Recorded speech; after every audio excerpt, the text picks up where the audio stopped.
Hey folks, how are you doing? Cameron here, as usual, at Monkey Shine Lab, and today what I've got for you is a little bit of a sort of a film review, a little bit of a, hey, suggestion again for your life. If you have come into this whole Godzilla thing a little bit late in the game, as they would say, about, 70 years, something like that. 75 years.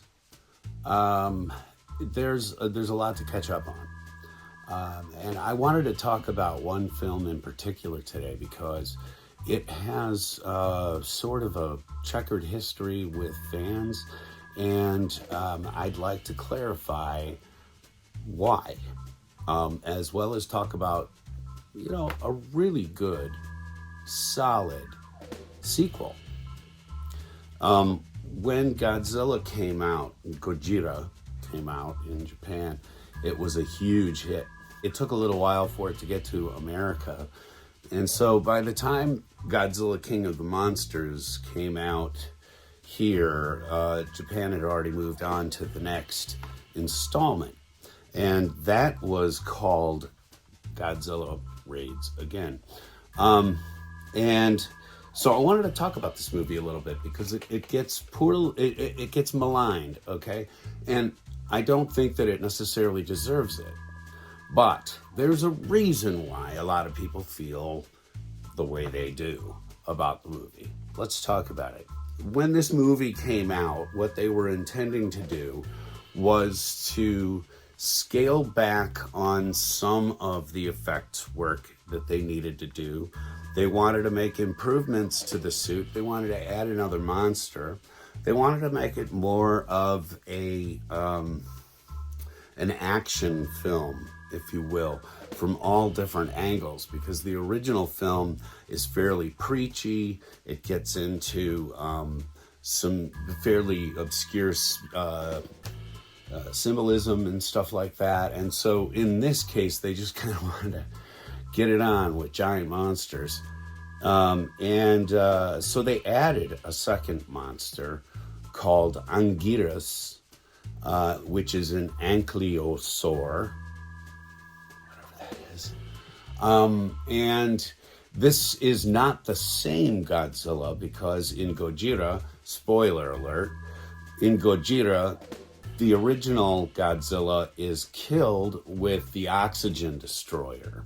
But so is Dr. Serizawa, so they can't go back to the good old oxygen destroyer and just, drop the bomb and that's it, so to speak. They have to figure out a way to deal with these animals. Two of them, because two of them show up and start beating on each other and destroying things. So, to back up to the beginning of the film, what this does is scale everything back to a smaller cast, a smaller location, which is a fishing company. And it concerns mostly two pilots who are very good friends and how they're sort of dealing with their job, which is to spot for all of the fishing trawlers that are out there. They kind of let them know where schools of fish are. This is how it used to be done, okay? And so these two guys, one of them is out flying over an island and looks down and sees that Godzilla is, loose again and going at it with this Anguirus. He goes back and they find out, yes, indeed, these things are there. And then they start heading for this South Shore. And basically, they, instead of the big to-dos with the government and back and forth with the people and everything, they limit the decisions down to some business people and a couple of government people and Dr. Yamane comes back from the first film. But by and large, there's less stuff to follow here and just more all-out action. they basically, the only other thing that happens in this film outside of the giant monster action is a bunch of bank robbers break loose from a transfer, like a prison car. They break loose, and in breaking loose, they accidentally lose control of this truck, and it crashes in.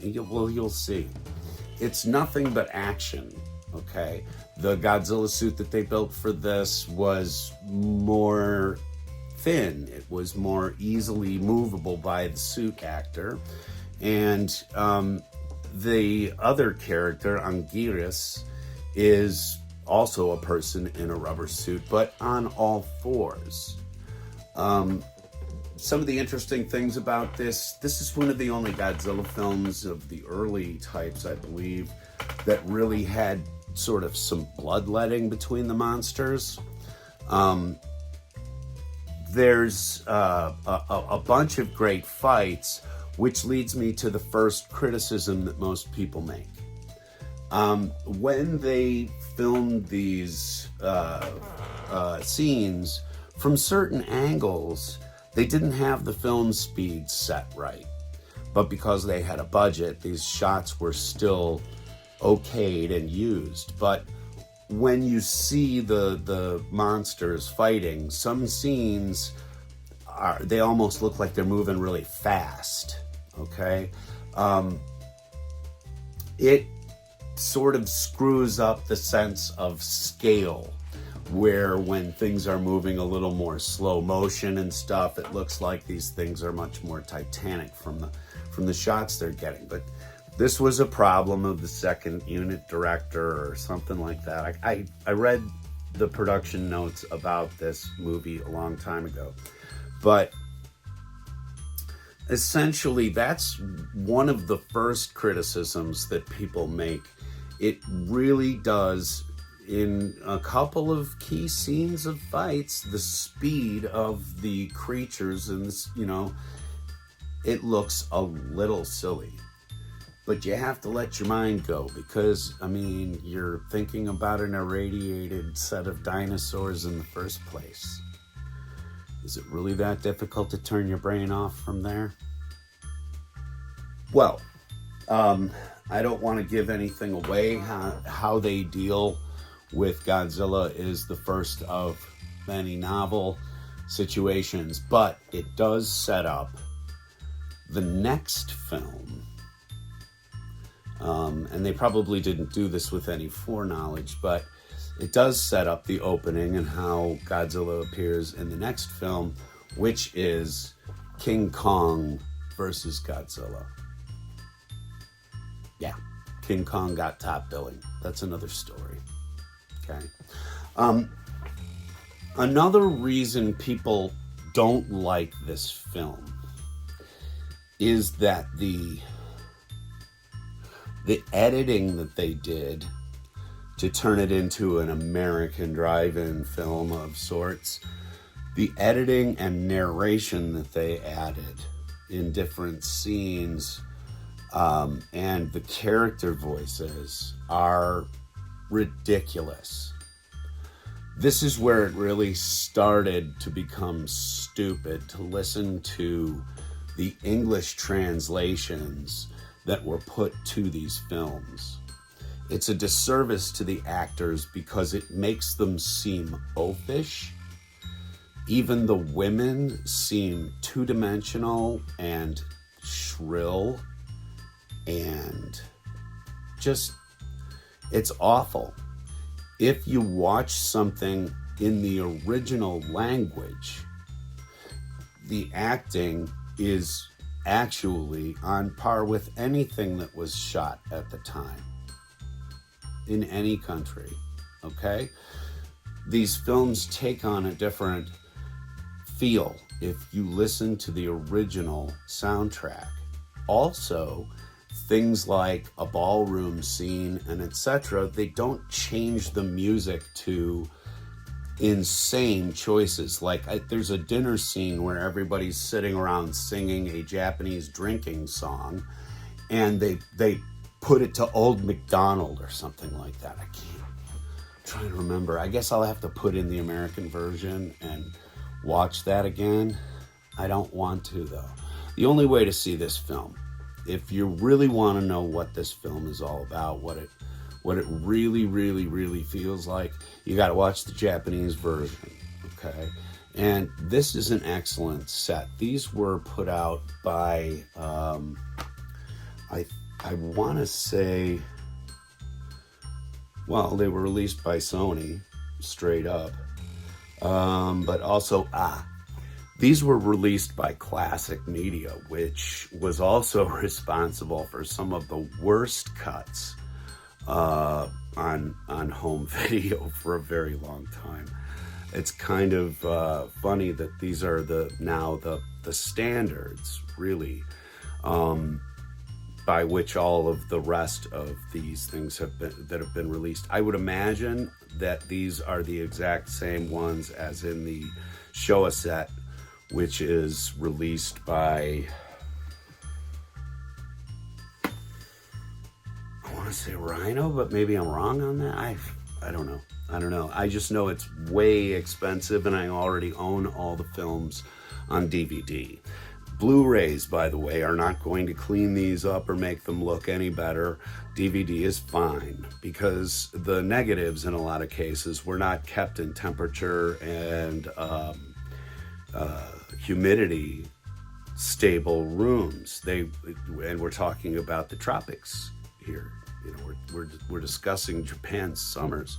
So, there is some damage to the negatives here and there, but these pictures and sound are excellent.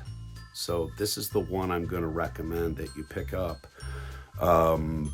Probably going to have to try to find them on eBay. I don't know. I haven't looked for a little while, but I have 2 copies of this. I bought a second one by accident somewhere. I can't remember where it was. But so I wound up with 2 of these, which is a joke in my family. Hey, did you buy 2 of those? When you see something really hideous, you ask, oh, wow, did you buy 2 of them? Anyway, this film is really good. I enjoy it a lot. Almost sounded a little like Godzilla. If I slow that down, maybe it'll sound like Godzilla. Let's try it.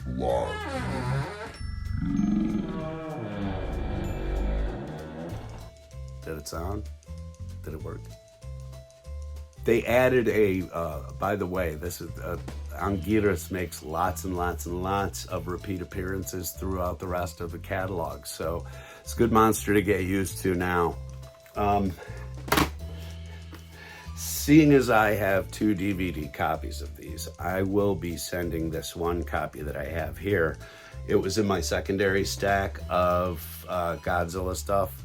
I have probably 3 or 4 different strata of Godzilla stuff from VHS, bootleg VHS, and home-bought, store-made home-bought VHS from like the 80s and 90s. But also then too, I have DVD copies of a variety of different prints, so that I can someday explain some of these really bad copies that we as fans used to have to watch. We used to have to watch the one with the American soundtrack to it on television on Saturday night when it would show. It was the only way you could watch it, and it really, really, really put a weird, sour, goofy spin on most of the film. Watching it with the original voice acting and etc. is a revelation. So if you haven't checked this one out for a little while, please go on back and check it out. Thank you very much for coming here to Monkey Shine Lab and listening to my opinions about an old black and white film featuring people in rubber suits beating each other up. I forgot to say, this film, a lot of people say the special effect work isn't as good as in Godzilla. I would also like to point out that actually it showcases Tsuburaya's abilities to put model aircraft and tanks and all these other different armaments together. When you see a tank or a cannon roll into sight, it is a mechanical miniature. It's not a real car. And in these films, some of them, it's hard to kind of discern that was not an actual flyover of a jet column or something. It's astonishingly well done stuff, and he should be the king of it, because this was where Tsuburaya made his name, was making miniatures for films. And so check all that stuff out, okay? Please. Thanks.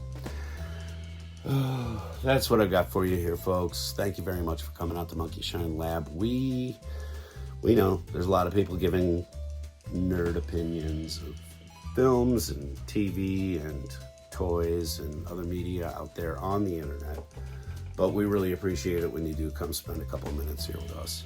Thanks a lot. I appreciate it, and I'll see you again tomorrow, right here on Monkey Shine Lab, folks. Who knows what it'll be? Actually, I know what it'll be. I have a plan.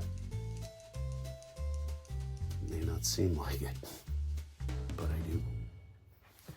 See you tomorrow.